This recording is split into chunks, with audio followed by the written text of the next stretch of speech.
नमस्कार.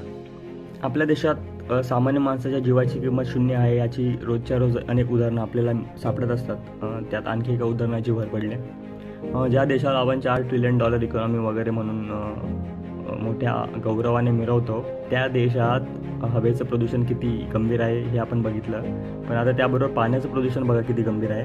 इंदोरसारखं स्वच्छ शहर, म्हणजे ज्याला आपण स्वच्छ शहर असा दर्जा दिला आहे, त्या शहरामध्ये पाण्याच्या प्रदूषणामुळे 20 लोकांचा जीव गेला आहे. 100पेक्षा जास्त माणसं आजारी पडले आहेत, कारण की या पाण्यामध्ये फिकल बॅक्टेरिया सापडला आहे. जो बॅक्टेरिया हा आपल्याला शौचाच्या पाण्यात सापडतो, तो बॅक्टेरिया पिण्याच्या पाण्यात सापडला आहे. बरं, हे फक्त इंदोर शहरापुरतं मर्यादित नाही आहे. इंदोर शहर यात 20 लोक तर मृत्युमुखी पडली आहेत.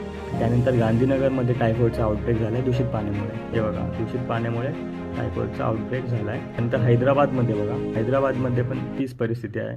पाण्याचं प्रदूषण, हे बघा, फिकल कॉलिफॉर्म बॅक्टेरिया पाण्यात सापडलं आहे पिण्याच्या. ग्रेटर नोएडा वॉटर क्रायसिस, हे बघा, लोकांना वॉमिटिंग होते, फिवर होतं आहे, पोट दुखतं आहे, लूज मोशन होत आहेत. त्यानंतर रोहतक आणि झज्जर वॉटर कंटॅमिनेशन. त्यानंतर भोपाळ बॅक्टेरियल कंटॅमिनेशन.